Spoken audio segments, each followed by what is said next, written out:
My name is Morna Gerard and I am interviewing Clinton Edminster for Georgia State University's Women's March Oral History Project. The date is November 30th, 2017 and the interview is taking place at the Georgia Historical Society in Savannah, Georgia. So Clinton, let's start with a very easy question. Can you tell me where you were born and the year that you were born? I was born in 1990 in Bend, Oregon. You've come a long way from Bend, Oregon. How did you get from Bend, Oregon to Savannah, Georgia? In a plane. It's a stupid answer. But no, I was born in Bend, Oregon, and then I grew up in Alaska. I grew up in Homer, Alaska, from when I was 1 to about 17. And so I went to public school in Homer. Basically grew up there, did a lot of crazy things. And then my senior year of high school, I moved down to California. I attended Idlewild Arts Academy in California. That was my senior year in high school, and then from there I got really interested in computer animation and visual effects and simulations and whatnot, and decided to go to SCAD to study computer animation and visual effects, and that would have been in 2009. I've been here since September of 2009, basically, as a student, and now as not a student. So did you graduate from SCAD? I did not. I dropped out. Saved a lot of money, and dropped out of SCAD, and started volunteering for an arts nonprofit at the time, and it was just sort of just dilly-dallying. Worked at a cafe, worked at a nonprofit, volunteered time at a nonprofit. What were the nonprofits that you? It was called DeSoto Row Gallery Incorporated. It was very small. It was about maybe twice the size of this room. Gallery that provided low rate rental space for artists to showcase work.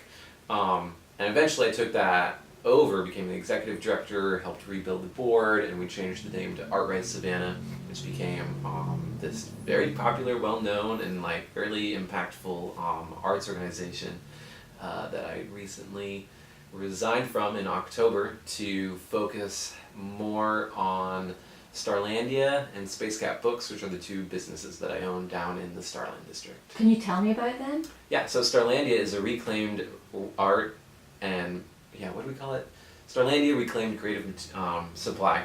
We sell new and used art supplies, and so people bring in their old art supplies, and then we organize them and clean them up, and then we sell them. We also sell new supplies, so we offer both the consistency of high quality materials, but also unbeatably good prices on other supplies.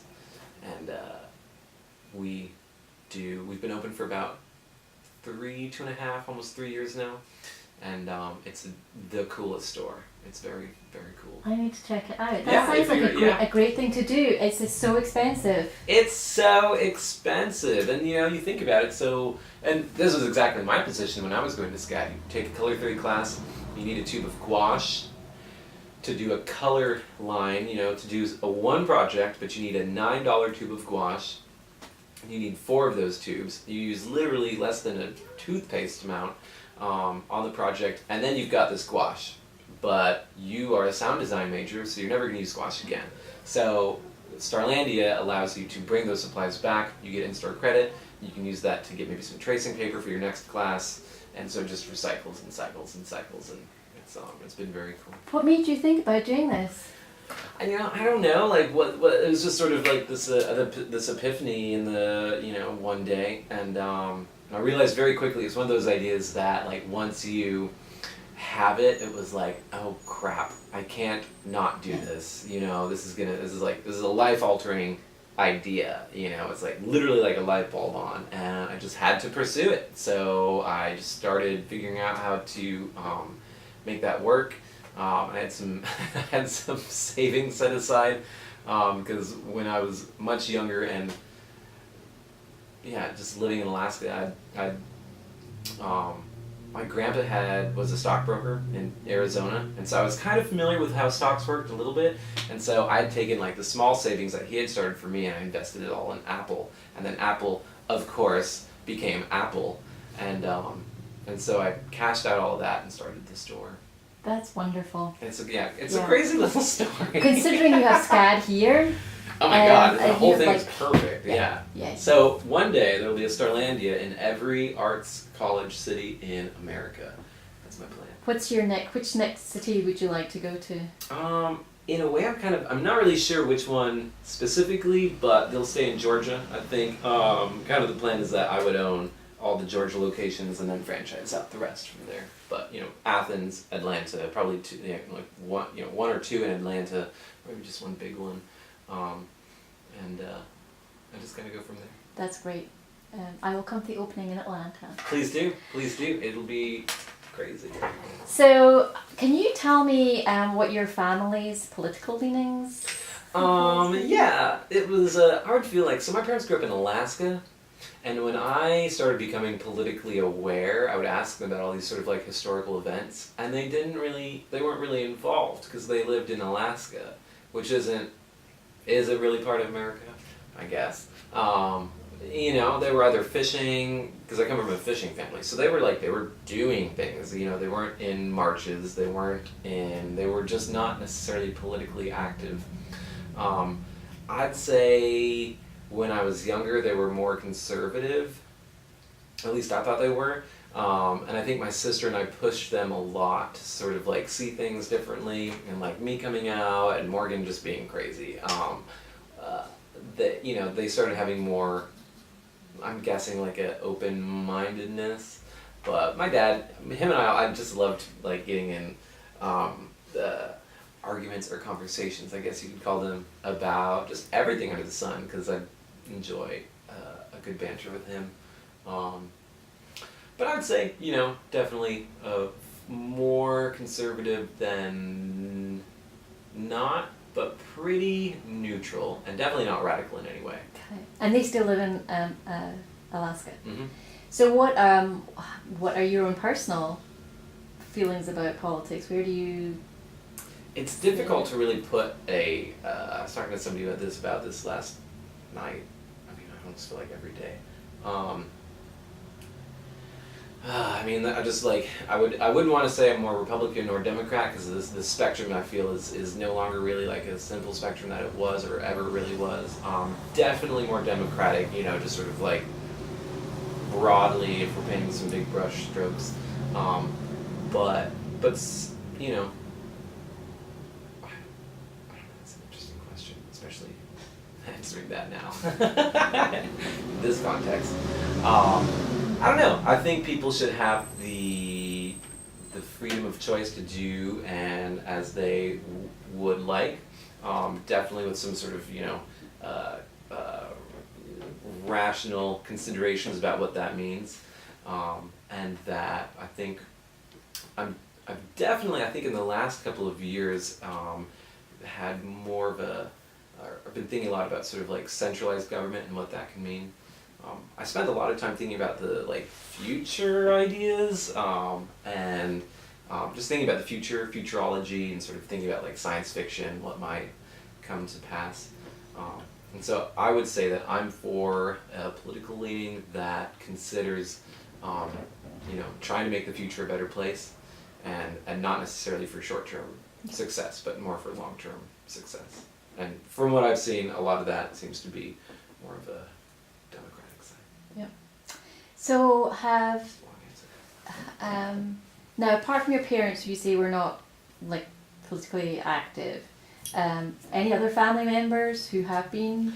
No, not family members, but I would say there was this one summer a couple years ago, 2010 or 11. I spent a lot of time in, I think 2009, 2010, 2011. I was living here during the winter, but during the summers I'd go back to Alaska and go fishing. And one summer we got done with the fishing season pretty early, and I ended up hanging out with this gal named Mary Claire and Ken Kastner, which was just the weirdest combination of people ever. And I feel like they really helped me think about sort of personal impact on the world, which is interesting because I'd known both of them for a while. Mary Claire was the only lesbian that I knew growing up in Homer at the time, and was also the sex ed teacher for the high schools. It was just so cool and such a hippie. And then Ken Kastner was, you'd give him an architectural plan and he would tell you how much it would cost. So, you know, but also like he was the chairman for the Homer Foundation, you know, really cool guy, very long, deep thinker. And so him and Mary Claire and I like spent that whole summer just hanging out and having coffee, and like it was just crazy, you know, because I was like 21, 22, and Mary Claire was maybe in her late 30s, early 40s, and Ken was in his 60s, and it was like, this is unique and very cool, and we just had a lot of really interesting conversations about, I think, you know, personal impact and on the world. That's great. Before this particular march that took place in 2017, have you been involved in any protests? I found a photo the other day on Facebook. I can't remember what we were even protesting, but it's a picture of me in downtown. I can't remember if I had the flag or if I was banging a drum, but we were protesting something. And I feel like it was possibly, I can't remember what it was, but it was definitely very light. Probably more of like, you know, we were probably thinking of it more of like an art piece than a political piece. And it was like 12 or 14 people, you know, it was kind of like my friends at the time. I have no idea what we were really doing. Before that, really, no. You know, I think I'd worn black when George Bush was reelected in middle school, and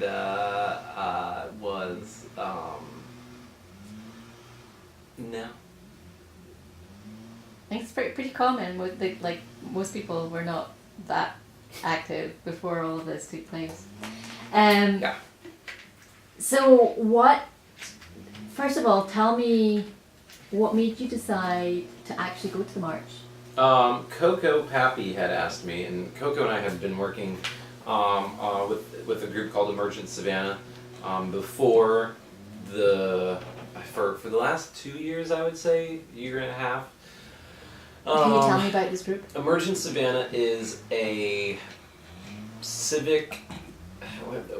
They work on community, culture, and collaboration, or something like that. And it was a local group of people that would bring tables together, not literally, figuratively. They would, make tables for people from different sides of whatever spectrum we were focusing on, to sort of come to the table and have a dialogue, usually publicly, in the Sentient Being, which is a coffee shop. So what they got really well known for was Monday Means Community, and they would have topics on, increasing, the rising waters, and how that would affect Savannah, the history of activism in Savannah, racial history, sort of like public housing conversations, some really fascinating stuff. And that was cool for me, because I had never really gotten involved in any of those conversations before.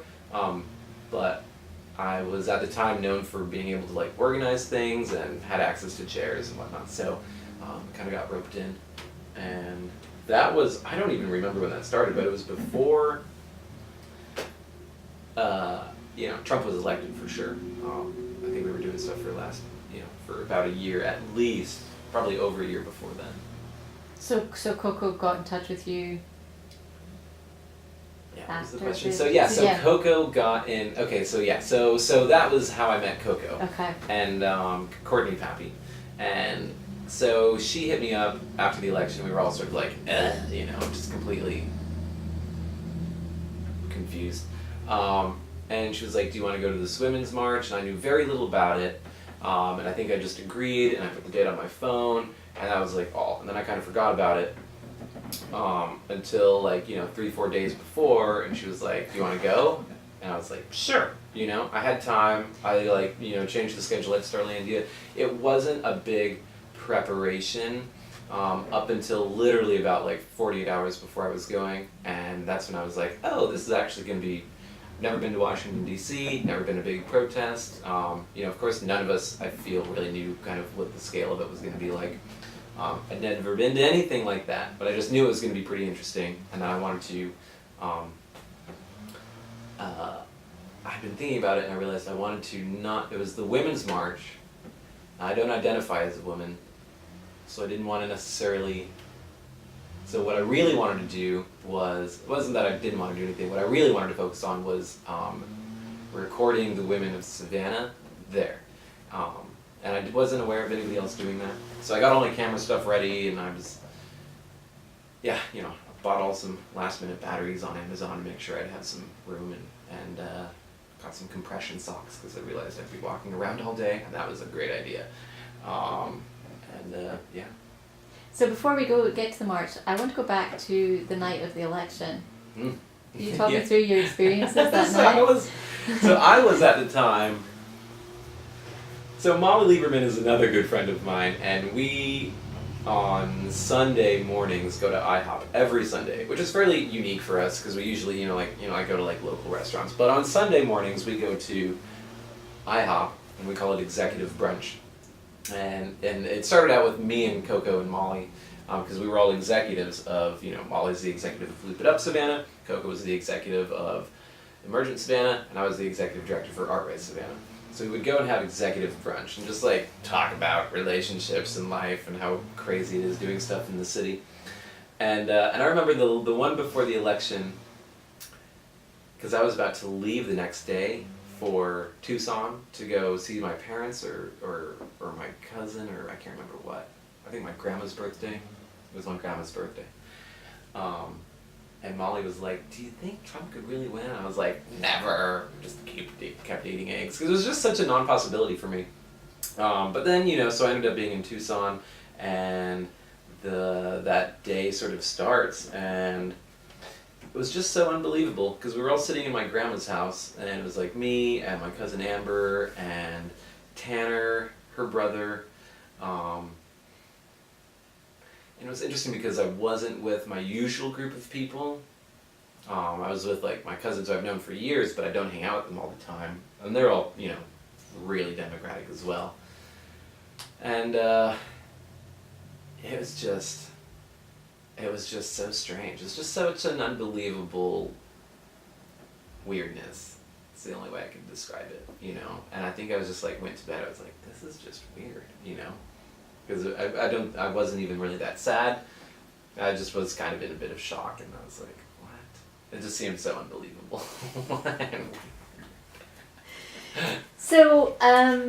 So how long, because you said Coco got in touch with you, was that pretty quickly after the election that she got in touch? I can't really remember. It's all kind of like, we're so far away from it now, and it is kind of compressed.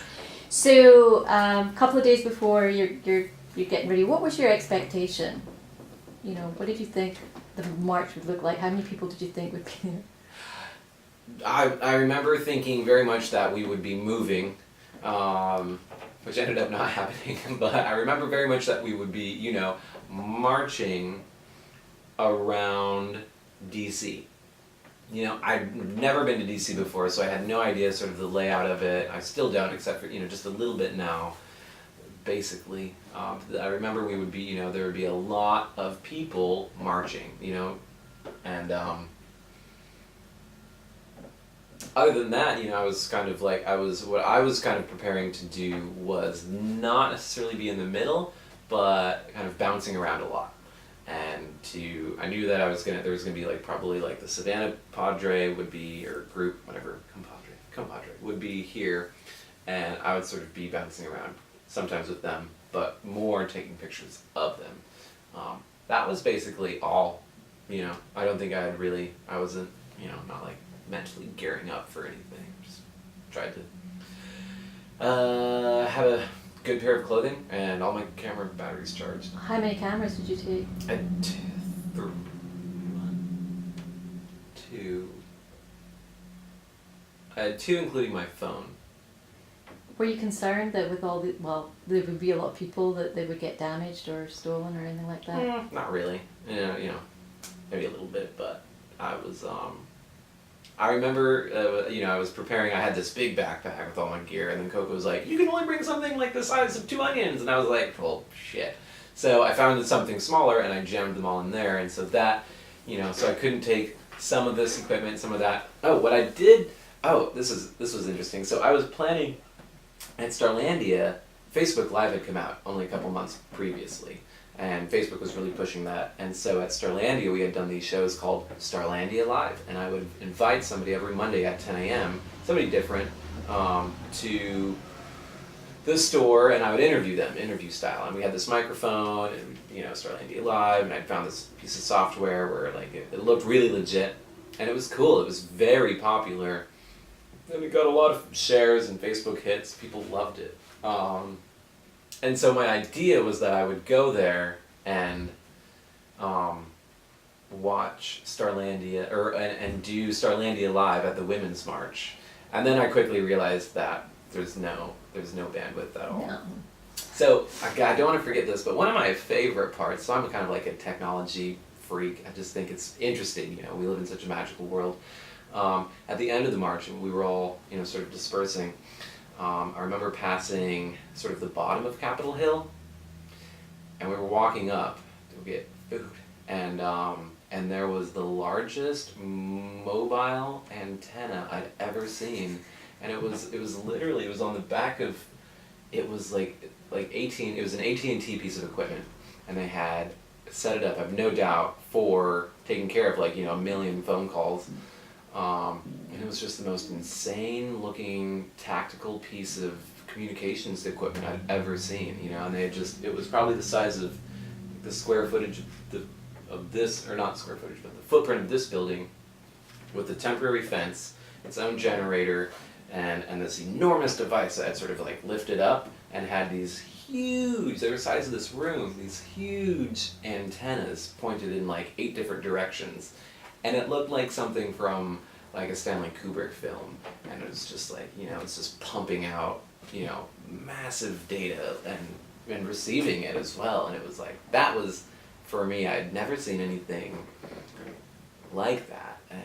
And it was, it made me think a lot about how important the invisible architecture of the march was that we can't really see. But it was everywhere, especially in DC. There's all this stuff going on that's invisible, but it's going on. It's cool. Did you take a picture of it? I did. I think I took a picture on my phone. I can probably find it.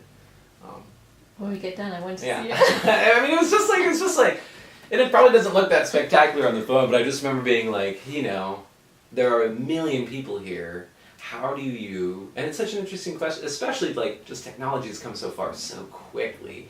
They've got these devices that they can pull out, they probably do that for, but you never think about that. How do they handle phone calls during the Super Bowl? It's crazy. I think, it's a really great point, because I think most of us turned up, at the march, for instance, just going to march and without any understanding of all that had to go on around us to make it actually None of it, yeah. safe and work and all those different things. So it's kind of great that you got to see that. So you tell me who you went up with, and tell me about your journey up there. We went up. That was me. Perfect car trip. So I do remember there was this energy around, and I think earlier I had said that I had, only clicked 48 hours, but it must have been maybe that week, maybe 4 or 5 days, because I remember there was this energy around who's going with who's going with what, and then I realized that I was going with Coco, who was the state organizer for Georgia, and I was like, fuck yeah, that was so exciting, and it was me, Coco, and Stephanie Rains, and we drove in Coco's car. That's something else. We drove in Coco's car, and it was great, because I've known all of them for a really long time. And Stephanie was my neighbor at the time. She lived on the other side of the block. And we just drove up to Washington, and it was a pretty easy drive. I had been concerned about the traffic, but it was, a million people is a lot of people, but it's nothing compared to just daily commutes. And we were listening to the radio, and I just remember when Trump was inaugurated, and I kept thinking, literally every second, I was like, something has to happen. You can't just, be inaugurated, something's got to go down. Because in the movies, something happens to Yeah, stop he's this. like, just kidding, I'm actually Obama! And I was like, oh no, and it was just so surreal, just, yeah. Mm-hmm. So then you were driving up the Friday. Yeah, I don't drive, Okay, terrified okay. of driving, but Coco was. We drove up that Friday, yes. And what time did you get into DC? 5 or 6, and then we dropped Stephanie off somewhere, and then Coco and I were staring at an Airbnb somewhere, and then that was sketchy, but then it wasn't, and it was really great. And then we went out that night.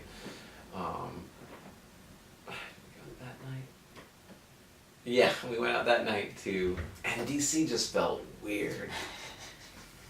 Especially on the subway, because you had like people in like pink pussy hats, and then you had people in like red, Trump hats, and it was like on opposite sides. It was like, who controls this subway car? And it was just like, oh my god, it was just insane. Mm-hmm. Just the way we market to ourselves to each other was so clear. Yeah, and then Coco threw up on the subway. That was really funny. Yeah, I understand she wasn't feeling well. Yeah, did she tell you that story? She's done her interview. I love that. So I love Coco, but she's got funny eating habits, I think. Because we once went to executive brunch, and she got the kids one where it looks like, in the picture it's like, oh, the pancake is happy, but when it comes out it's like, the pancake's like, kill me, I'm bleeding. And yeah, Coco got those deviled eggs, and I was just like, that's so weird, why wouldn't you get deviled eggs? We were all like, everybody else was getting like steak and like, restaurant meals, and then she got the deviled eggs, and then it just went south. It just went south from there. Did she tell you about the young girl? I don't remember. Tell me about it. I just find this so funny because I also felt this was also really Coco was the state organizer, and again this is the Women's March, and so I felt that the role that I tried to take on was in a way sort of like the not the protector of Coco, but kind of like the insulator for her, and or just sort of like a partner in crime, and then also recording the rest of the group. But also I kind of like had this special connection with Coco where it's like, I just need to make sure that like you're good because you've got a lot of stuff that's going on. I'm just here to take pictures. You're not. And yeah, so we were on the subway, and there was this girl over here with her mom, and like I was like, oh, are you guys going to the march tomorrow? And they were like, yeah. And I was like, oh, Coco's a state organizer, and Coco was like, blah, and then like just vomited like in her jacket. And I just remember that girl being like, oh my god, like I don't want to get into politics, it makes you vomit, and just traumatized. And then we had to go take Coco somewhere, and then like we, it was just fine. That was a great night. With vomit on her jacket? Yeah.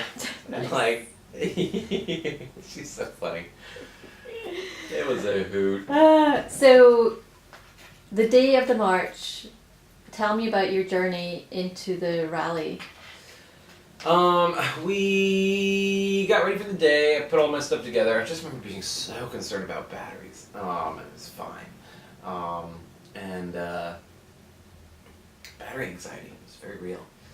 And we left the Airbnb, and we took the train into downtown DC, or wherever it's called, the capital, I guess it's wherever, the central point. And what did we do? We met at one park. I think the whole state was supposed to meet in this park. Oh, so you had actually arranged for everyone to come together? Yes. And then it was like, oh, there's not that many people here. Like a couple people trickled in here. We were in just a downtown residential district. A couple people trickled in there. I remember this comes up, this is important. I drank a lot of coffee at the bodega.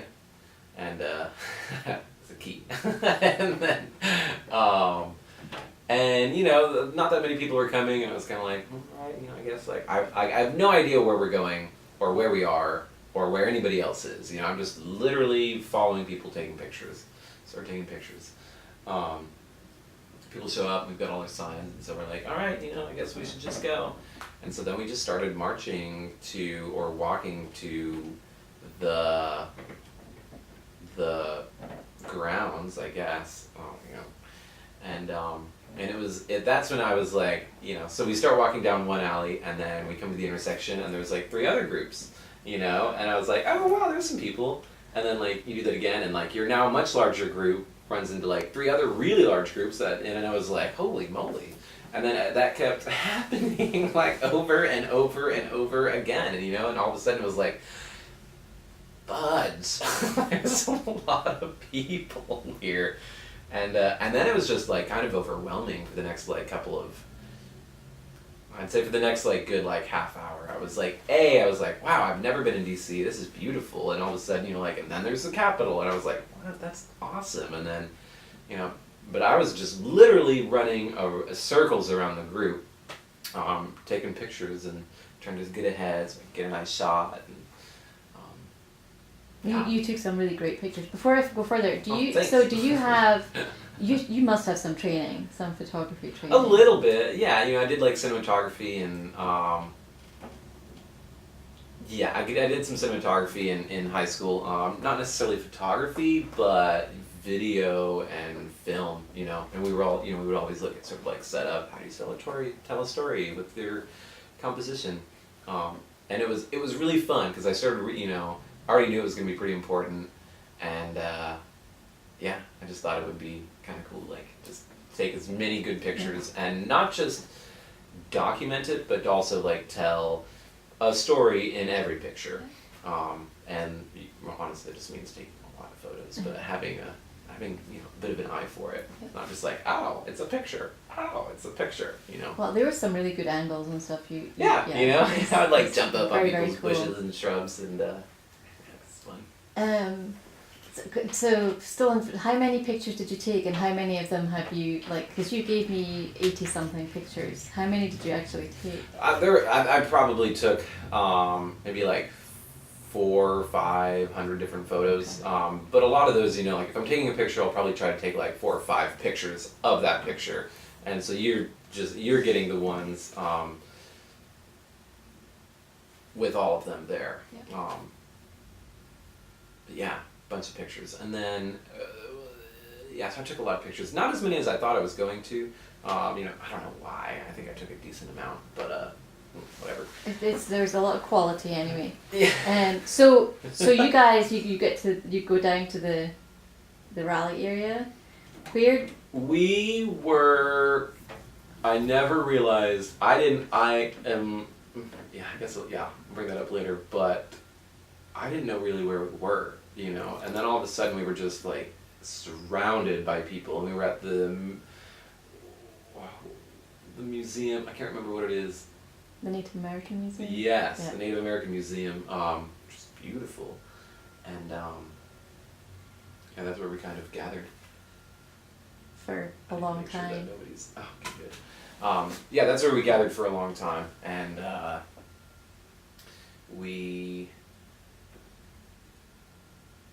it's so funny how far we didn't go. It literally took 6 hours to go like 100 feet. But what was nice is that I was able to move through the crowd really easily because I didn't have to worry about, I didn't have my friend with me. Coco was fine. I didn't have my daughter or my son or my mom or my dad. I was just like, I was an individual, and I could very quickly move through all the people really quick when I wanted to. So I was up on the. I think another thing too, and the only other time I remember this was when I was in SeaTac Airport, and the airport was shut down because they ran out of de-icer for the planes, and all of a sudden everything changes. Sort of like the way that things are supposed to run is no longer the way it works now. Things just change, It's sort of, and it's the oppressive weight. Like there's like, oh, this is where you walk. And it's like gone. All this planning that went into sort of like, this is where you're supposed to be. It was just this growth of people over every surface imaginable. And all of these, it was very quick, it happened very quickly, but I remember just, sort of like my preconceived ideas of where it was appropriate for me to walk and where it was not just completely fell apart. I was like, I'd walk over anything, and everything was available, everything was open. And you very quickly realize nobody can do anything about anybody doing anything else. So, that's a funny sentence. So it just opens up this whole realm of possibility of like, I'll just climb on that historic fountain to like get a picture of this, of this like world event happening right here. And I was maybe the fourth person. By the end of the day, there were like 50 people on there, And I would wade through the water, took off my shoes, climbed up the wall. Because that fountain kind of on the side of the museum right there, we climbed up that. And I got some pretty interesting shots from there because I was trying to just like find elevation, to see as much as I could. Now, where were you? Because there's a picture that my boss actually absolutely loves, and it's the one with all of y'all holding. So like this. Where were you when you took that picture? I love that. So, the Native American Museum it kind of wraps around the side where it's facing the mall, and there's this fountain that sort of spills off the side of it. And we were all in and around that fountain. I think that picture was taken those people are standing in what is usually like a place where water is at, but had been turned off. And I was on a higher part of the fountain. And I love that photo. That's one of my favorites because I just remember seeing in the crowd like 2 or 3 people with Panhandle Slim signs. And I was like, Savannah, show me your signs. And then like it was like a peacock feathers unfolding, and it was like, and I was like, oh my god, this is a great photo. And I just like, took like a bunch of photos of that. God, I wish you'd had a video of that actually. It really was like, it was like everything revealed, and I was like, wow, that was just such a beautiful, thing to see. And those signs were so helpful because it was like, where's Savannah? Oh, right there, I don't know of any other city that had something that was so recognizable. Not at all. It's really impactful. And that was a cool thing to kind of feel like you feel like the cool kids? Yeah, like somehow we ended up like in DC with 1 million other people, and our group of like 40 folks was like still kind of individualized in this homogenizing activity. And that was something else, was the, eventually we all realized we're all waiting to march, which I thought was so funny looking back at that now. But we're all like waiting to like, okay, when are we going to go, And then I started to realize that like, we don't need to do anything, the political action was taking your body to Washington, D.C. It has nothing to do with your individual ideas about this or that. It's simply dragging your body to DC and putting it in there, and just doing that. There's no more. You don't have to do anything else. It's just that. Talking about individual ideas, I mean, there were people there with lots of individual reasons and concerns, looking around at different signs other than your own signs. Mm-hmm. What issues were you seeing sort of bouncing around? It was so fun and comical and light and refreshingly funny and unserious at an individual level, and then you'd be like, oh, that's a funny sign. Oh, there's 1 million people behind that person. Well, that's crazy, like it didn't need to be harsh or scary, because I think the strength was shown in all the numbers, not in any sort of like this sign is an angry sign. It was like all the signs were really funny when they were like lyrical and poetic and funny. And just like, just poking fun at the insanity of the situation, which later talking to Jessica Lebos, who writes for the paper here, I think she's a brilliant writer too. It was like, that's the only way to really like combat this. You can't like be like super like angry, because it's just, because then you're legitimizing, it in a way. It's sort of like, you're just like, that's crazy, and then you laugh. That's a way more subversive aspect. But, all issues, all of the issues, schools, healthcare, people's rights, individual thing. Mainly I think sort of a lot of, school, healthcare, and sort of like identity responsibilities as well. Mainly those. What about the mood of the people? You're saying all the signs were light-hearted and stuff. What It was was the just mood so calmly peaceful and very open and just how are you? That's great. This is crazy. Yeah. Just very. And it's just interesting because I really feel like there's that point where like it just doesn't really matter what we thought. It mattered that we were there, and that's the organism of impact, was the body of everybody collected there. And then at one point everybody was like, okay, why aren't we marching? And then, and then word was like, oh, there's too many people. And then it was like, oh, that's cool. It was also sort of this like, at the end it was kind of like, well, what are we doing? And, it was like, because I think that very much for me was kind of like, but what did we come here to do? But I guess we're just here. But we didn't march. Aren't we supposed to do something? It was called a march on Washington. Yeah, and then like there was something that we needed to do that wasn't happening, and that's when I think I realized that we don't have to do anything. That sort of personal responsibility of I needed to say my thing. It was like, no, I don't. It was that was it. Now we go home and we do the things at the home place. But yeah, I really had to go pee that whole time though. I think I just... Did you find a place to go? I just went pee in the botanical garden of the Native American Museum. I'm sure you're not the only one who did that. Well, no, so I literally got to this point where I was like, I think I'm gonna die. And I couldn't take pictures, I couldn't even think straight. I went to go to the porta potties and the line was literally 500 people long. And I was like, oh, that's not gonna happen. So I just wandered around. And then I was like, could I pee out of my leg? Could I pee into this bottle? It was just weird thoughts. And then I remember I was just sort of in a daze. I was just maybe if I smoke a cigarette, I'll feel better. And this lady was there too, and she gave me a light, and I was like, I just really gotta go pee.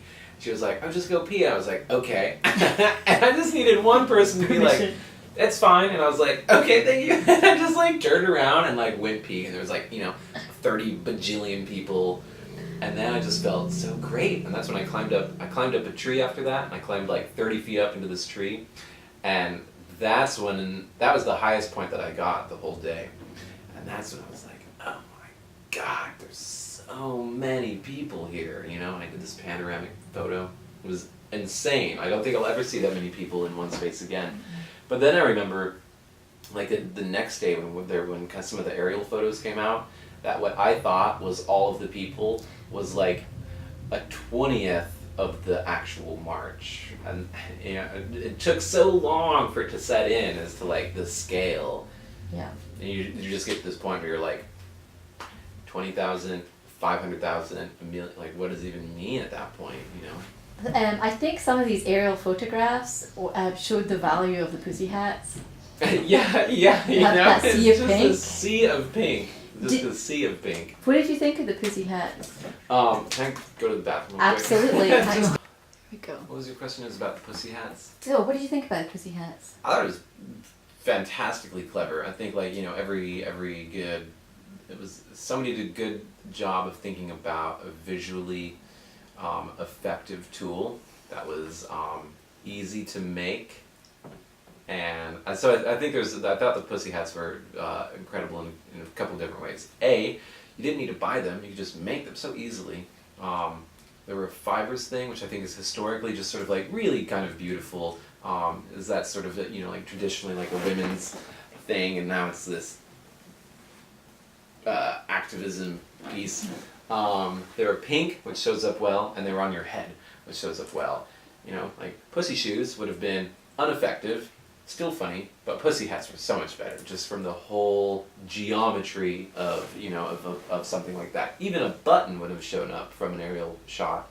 I thought they were brilliant. Well, they also kept your head warm. That too. It's January, there's like that kind of motherly thing about them. It's like they're just like, yay. And I just thought it was, you know, for all those reasons, it was like sometimes a design or a thing just fits. Did you have one? I don't know. I don't think I did.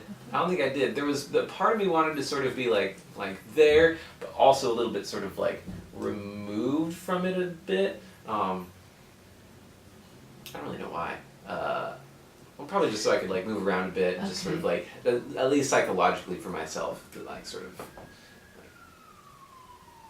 I didn't chant that much when people were chanting. I was about to ask you about chanting. Because I was usually like trying to like find. I would also, I think, you know, that says something more about sort of like what I try to do usually is find some way to sort of differentiate myself from the crowd, for whatever sort of reason. Maybe it's like an ego thing or not.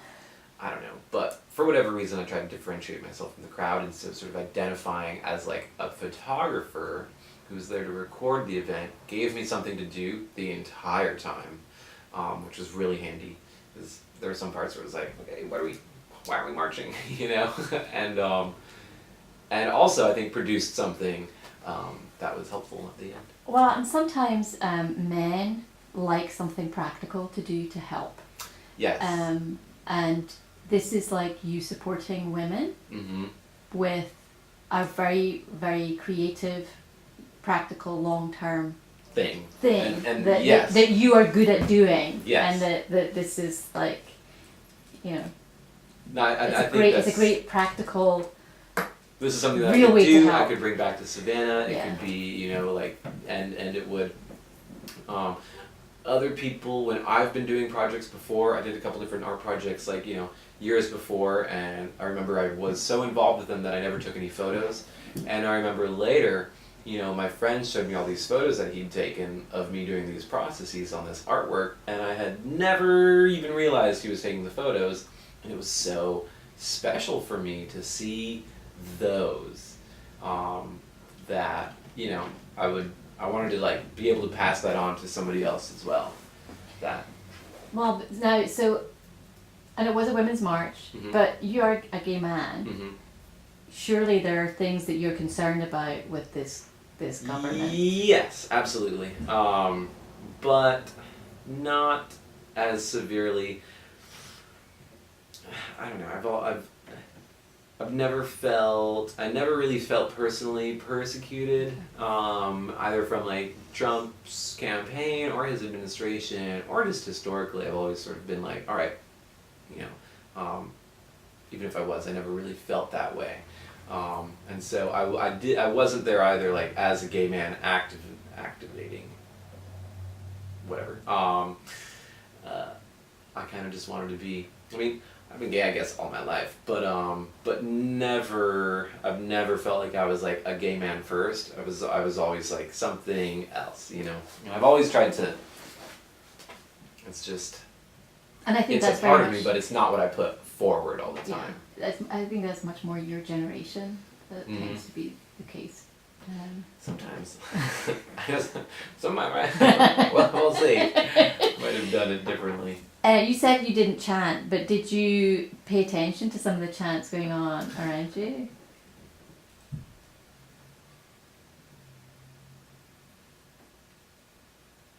Yeah, I remember thinking of the chants as sort of, you know, because I was looking at this as also as like the organism of the march and the personal selves of the different people, and sort of, you know, because the chant would only make it so far and then it would sort of collapse. And it was almost like, you know, I don't want to describe it as like as a cancer or a virus, but it was like, you know, they've got attributes of that. You chant, somebody else is like, oh, I'll start chanting, and then, you know, some get really big and they kind of die out.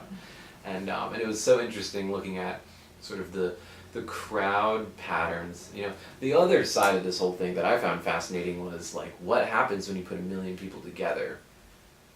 I don't care what we're there for, you know, just like what happens when you put 1 million people together. And so, and it was long enough that I felt, you know, I could sort of be like, okay, you know, I'm not being politically active right now. I'm gonna put my like biologist brain on or whatever, and kind of watch it that way. Just the way people moved and the way that people communicated, and just watching sort of like, you know, these little like these chanting fads like grow and die, you know, within like 5 minutes. I think that's great that you had that. You were there, like, kind of as a very actively involved observer almost, so that you were able to, because you're not like lost in it the way some of us were, but you're able to actually see the big picture of what's I happening. think, you know, I was just trying to get as high as I could in order to sort of like see this petri dish that I knew I would never be able to see again, you know, maybe not ever again, but like, I don't know when. So I might as well try to take it in as many different ways as I could then. And that was that's just crazy. What happens when that many people got to get together? Because I'd never been in a situation like that. Well, it was unique. Yeah, you know, or like even if it was half or a third or a fourth or a fifth or a 20th of the size, you know, that would have been more people than I'd ever been surrounded by. Did you have a chance to hear any of the speakers? No, they were literally like, the screen was like, we were just behind it and 400 feet, maybe 600 feet to the left or the east or the west, I don't know. No. We didn't even realize that was what was going on. That's what was holding everybody up. Yeah, I had no idea what was going on. There were a lot of speakers. And what about law enforcement? Did you see many of them, and if you did, did you see them interacting with people? I saw them on the way there, but not during it, except for one point when an ambulance followed by a police truck moved through the crowd fairly slowly, which was again kind of cool to see sort of like the crowd sort of react to that, and just, you know, just pull everybody through. And but no. What about that I can remember. Were there any sort of like counter-protesters? No, not in the main crowd. When we were all dispersing around 6 o'clock or so, there was another Trump rally going on, I think near the News Museum, and yeah, there was somebody, you know, yelling something, but one, you know. Do you have a message? I do. I gotta like... Just deal with it. So, what about the way that the marches was covered by the media? When you got back, when you started to see... When we started to see, it was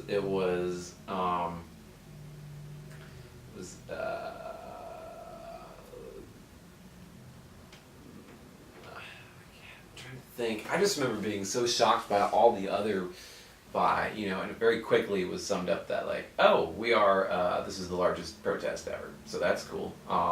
You know, and as all that sort of started to make itself known, that's really what I remember or recall the most. In terms of the response, you know,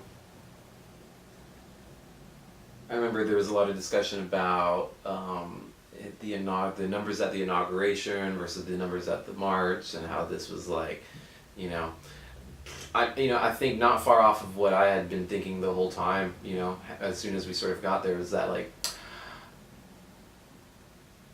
this is a big deal, and this was you know, it was so cool for all of us to see each other there, and this is gonna have some major repercussions down the line, and that was cool. But at what point were you aware that there were marches going on, like, all over the world? Not until 6 or 7, or, you know, I think we went and got sushi.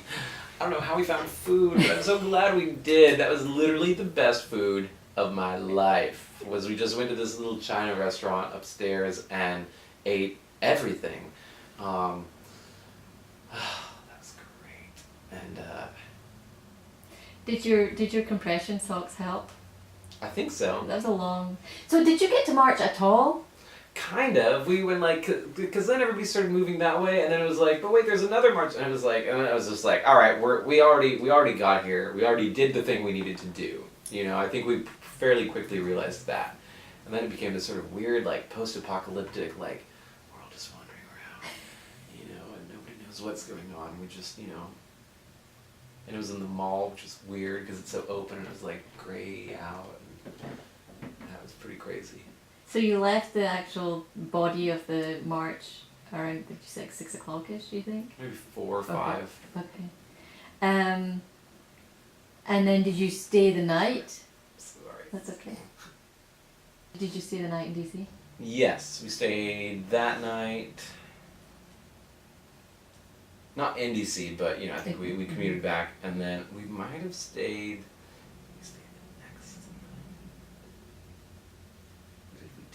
The next day. Wow. It's kind of rainy. Wow, I literally can't even remember what we did the next day.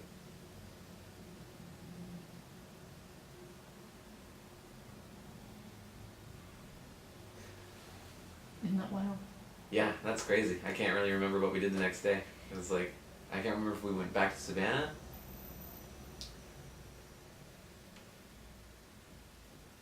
Weird. I have no recollection. Well, you got back to Savannah at some We point. did get back to Savannah. What the F did we do? Like, I remember the trip driving up there so clearly, but I cannot remember the trip Well, you driving. were very tired, probably. Very tired. But I think we, like, went back the next day. I think we went back the next day. I think we went back on Sunday. And once you got back, did you talk to your family about your experiences or your friends? I think I did on the phone that night. This is weird. I can't remember really what happened. What did we do? I mean, yeah, I must have. I feel like I did something. After having sushi? No, we went and got sushi, and then we went to get a drink, and then we went back, and then the next day, I think. Wow, I have no idea. But yeah, I would imagine I talked to my mom. Were your parents supportive? Your family supportive of you doing this? Yeah, my mom was so pissed that Trump was elected. They were not in favor of Trump. I think my dad was a little bit indifferent, but honestly, I think it was, well, no, he wasn't indifferent. She really just didn't like him. She marched in the Women's March on Homer, you know, which I thought was so cool. She was pissed at the time. It was kind of cool to see like her getting like activated in different ways as well. And I remember at their march in Homer, somebody had, you know, these two redneck Homer guys had driven past these two young girls with signs and had like revved up the engine and like, you know, it was snowy up there, so they like spewed snow up in the air and like all this black smoke out of their truck. My mom got pissed and wrote this letter to the editor about it, and she was so angry. It was cool. Like, It got a lot of people like revved up. Revved up. Revved up. So, you've been back now for a while. Mm-hmm. Was that this year? Yeah, it was. Fucking We're A. like we're just over 10 months out, and how have you been feeling? Great. About Great. Honestly, I climbed up that tree and I was like, oh, we're fine. We're fine. We're fine. This is great. This is exactly what needed to happen to the world and to America. We're fine. And ever since then, I've been very, you know, ups and downs, but not, you know, sort of apocalyptic terribleness that I, you know, may have originally thought. It really was like climbing up that tree and seeing all those people. It was like, this is fine. This is actually great. This is fantastic. This is what it's about. And I climbed down and I was like, okay. So I've been really groovy about the whole thing. After that, I was like, okay, I'm not really concerned like I was before. Has there been anything that's happened this year that's kind of given You you know, a jolt? like lots of things. You know, like the shootings and like more terrible news and stuff. But I generally think the direction of things are. I think I'm more optimistic than most people, but that's mainly apparently I am. But I do a lot of like research that I find convincing for myself. A lot of it is based off of sort of like technology and energy, and sort of trickles from there. And again, I don't think anybody else climbed up that tree. So it was just incredibly encouraging to see all of that. So thinking about where we are now, and we have a midterm election next year, about this time next year, what do you hope might happen between now and then? I mean,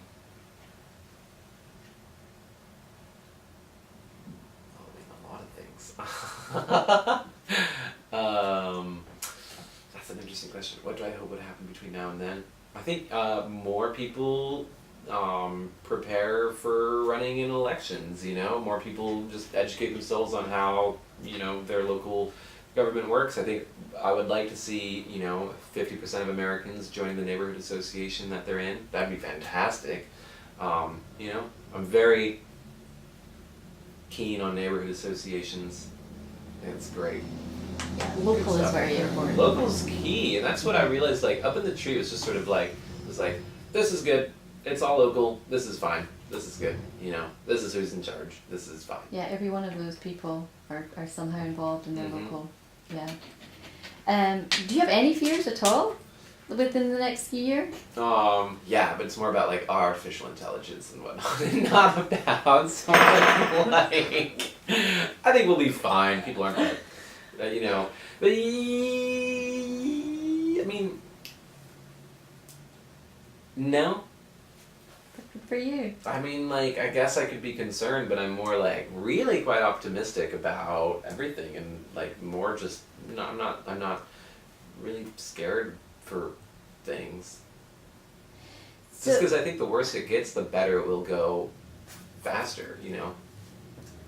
There has to be That's why I'm like, okay, so that's fine. So they make abortion legal, and then now they it's so gay people can't go to college and gay, and so like they're gonna defund sidewalks and and like babies don't get breastfed, and like all this shit just goes south so quickly. But then none of that stuff makes sense. It has and mainly it just like doesn't make economic sense, and it would never really last. Like I think honestly at the end of the day, people are probably more sane than we give each other credit for, and things will get bad, but they won't last that long. And I think and the return back will be quite worth the investment towards the dark side at all. So I think we'll be okay. So there's been a lot of people very active all year. There's been a lot of letter writing and indivisible groups and all sorts of things. And I personally know a bunch of people who are kind of tired out. But, it's a lot to keep up. How do you think people can maintain momentum without being burned out? That's a good question. I think do what feels right by them, and do just as much as you can do. And keep it fresh, and don't overdo it. There's plenty of time. I think that's the one thing. There's plenty of time, and I think also to try to trust each other a little bit more. But there's plenty of time. I don't think we have to do all of it like right now. But honestly, that's really good. I mean, that's a good question, and I like to think of things in an economic sort of way. I've always found that to make a lot of sense. So think about it, I guess in one way, in the marketplace of ideas, the best ones will sort of, or in the marketplace of political activism, only a couple of those will remain. We probably started out with let's say 1,000 at the beginning of the year. Now we're down to 100. Some of those fizzled out or merged, and that's just fine. I think some people lament that, and I think it's okay. For those people who are freaking out, Mm-hmm. who don't have your coping capacity, what strategies do you suggest for them to cope with all of this angst that they're feeling? Look into solar energy, definitely. Honestly, a lot of this comes just simply from I don't want this to sound naive, but a lot of sort of our current predicament is I think back up a little bit and look at the larger picture of sort of culture and in the world planetarily. So where does energy come from? It was in what sort of where are we at the end of? We're at the end of the Industrial Revolution. What are we at the cusp of? A technology revolution. We're still very much in this very new world. Of course it's going to be messy. Of course the giants of the former age are going to do everything they can to hold on. Will they survive? Of course not. They never will, and just look at history, I think, in terms of, not specific dates, but just overall, of course it's getting better. I think there's this might take a little bit to explain, just a minute or so. What am I trying to say? If you look too closely at any topic or value of something, especially the stock market, or maybe is the world better or worse? Any given day, you're going to have maybe 51 good events and 49 bad events. And so if you spend every day looking at all the bad events and all the good events, you'll have 49 experiences of pain and 51 experiences of good. But usually, pain outweighs the good ones. But if you add up all those days to 100 days, you come out on top. You've had more good experiences than bad experiences by quite a lot. And if you extend that to another 1,000 days, you've had a hell of a lot more good days than bad days. But it's just if you keep an eye on it too much, and I think Facebook and social media is a big driver of sort of we have such high resolution to all of these things going on. It's just got to back up a little bit and look at sort of the big changes. The big ones are good and are just in a way inevitable and will result in a more peaceful society just by design. Whether we like it or not, whether anybody likes it or not, it's just going to be more calm. So, if anyone is planning to go to a march in the future, a big march like that, Mm-hmm. what's your piece of advice for them? Compression socks. Honestly, I would say it would just be sort of items of more boring stuff. Compression socks. Go to the bathroom. Come up with some sort of game plan for going to the bathroom if you think you don't know what's going to happen. And then come up with a game plan. Find a group. Have a lot of fun. Take it. And I think also just realize that you're there to just be there. And it's okay. You don't need to necessarily make your voice heard. You just bring your body to the march. I guess if we're talking about big marches, bring some nice shoes and dress for the weather. That's all stuff that was important to me, for Yeah. sure. Yeah. Is there anything I haven't asked you that you kind of want to add into the end? I talked about the tree. Talked about the satellite, the communication device.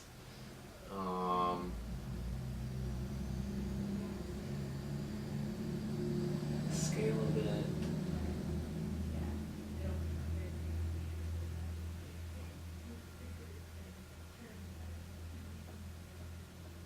I can't really think of anything. Well, I think you've got a really interesting perspective, which is I really appreciate. You know, as kind of this observer perspective, and I think particularly because you're taking pictures, you're a super observer. Like it's Looking for a it's little more like, reinforced sort of thing. So I think it's a great sort of perspective for our collection. there's a fantastic image that was taken in Iran years ago, and it's monochromatic, although it's in color, and it's of like you can see it's a sea of people, and there's sort of almost just steam coming off of all of them because I think it's really hot out, and one man is holding up his daughter, and she's in and everybody's kind of in silhouette. You kind of just see the light on the side of their faces, and he's just holding up his daughter, and it's like that's the whole human story. And the photographer, the story behind it is really interesting, is he just waited for that to happen. He kind of knew it would because it was really hot, some people had their kids, it was getting more crowded, and where are you going to put your kid? Somebody eventually was just going to lift it up and eventually put him on her shoulders, or, put her on his shoulders, which is what happened. But you just capture it there, and it's like all these things are happening. There's all these beautiful little vignettes happening all the time, especially at the march. And it was kind of like, trying to think where will this person be in 20 seconds? And okay, they'll be right in front of the Capitol building. And if I'm right here, perfect, And it was I really enjoy sort of setting that up. There's a picture, another one of my favourites is actually a young girl who's, I think she's a you call them brownies or girl guides or See the one that she's holding a sign? She's holding a sign, but there's an LGBTQ sign in the background. There's somebody of colour down here. There is Yeah. it brought everything together in Yeah. that one I think shot. I know which one you're talking about. It's kind of at the end. And literally what I kept doing was, because we were all kind of leaving, there was this mass exodus, and I would just run in front and then take pictures of the standard group, and then they'd catch up, and then I'd run in front, and then like 10 different times. And some of those worked out. Yes, they did. Yeah, for sure. I was really pleased with the whole thing. It was super fun. Yeah, well, Life changing. You did, yes, you did a great job, and I'm really grateful that you allowed Georgia State to. Thank you. have I think. pictures. Well, honestly, that was a huge that was, because I was I had all these photos, and I sent them to the paper, and I was like, okay, whatever. I think that's great. I think that's great. That was really cool for me to be able to that they could go somewhere. In 30 years, kids will still be using these pictures. I to hope so. document. That would yeah, be cool. That's very, it's a great thing to know. That would be amazing. Well, I'm done. All right. I thank you. Awesome. Thank Yeah. you.